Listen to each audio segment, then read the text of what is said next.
Imagine a reality TV show where you get a dozen people who are all crazy or evil or good or geniuses or stupid, and you put them all together, and then instead of them all just going off and having sex with each other, you put them in charge of running the world. Well, that is exactly what Donald Trump has done with some of his cabinet picks, and it is a reality TV show that is playing out on every news network on the planet. So let's have a look at just 3 of his most controversial picks. Donald Trump does show business. He does WWE. He is a showman. Everything is a plot line, not a policy. And this is exactly what he's done with his proposed cabinet appointments.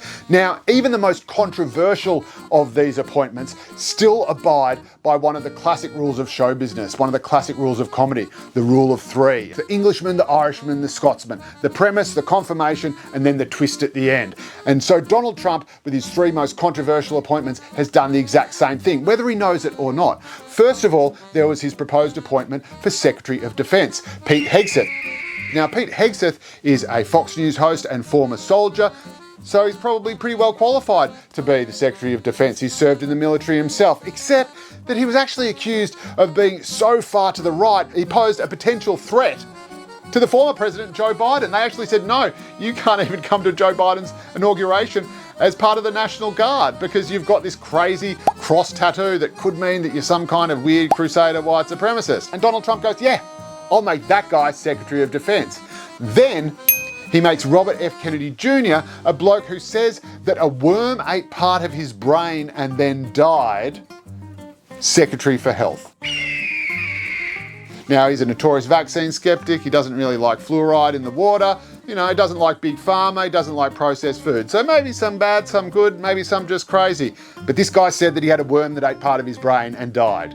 And Donald Trump makes him the health secretary. So everyone's going, oh my God, Robert F. Kennedy, the health secretary. And Donald Trump says, hold my beer. He then goes and makes a congressman called Matt Gaetz, who is so out there that even his fellow Republicans hate him, makes him Attorney General. Now, Matt Gaetz is a lawyer, so I guess he's qualified to be Attorney General, isn't he? Well, the funny thing with Matt Gaetz is that his previous closest experience with the Justice Department was being investigated by it for underage sex trafficking.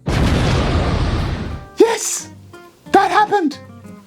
And so this guy who has gone from being investigated by the Justice Department for transporting women across state lines to have sex with them is now in charge of that Justice Department. And these appointments all have to be ratified by the Senate. Or do they? Donald Trump might have a fix for that too. But let's say they do. So the Senate might just knock Matt Gaetz on the head and everyone goes, oh, thank God that crazy guy wasn't made Attorney General. But meanwhile, RFK Jr. and the guy from Fox News, they're home and hose. And this is what Donald Trump does. It's the art of show business. It's the art of distraction. And he does it again and again and again. And the smartest people in the room who think that he's a buffoon keep getting fooled by him.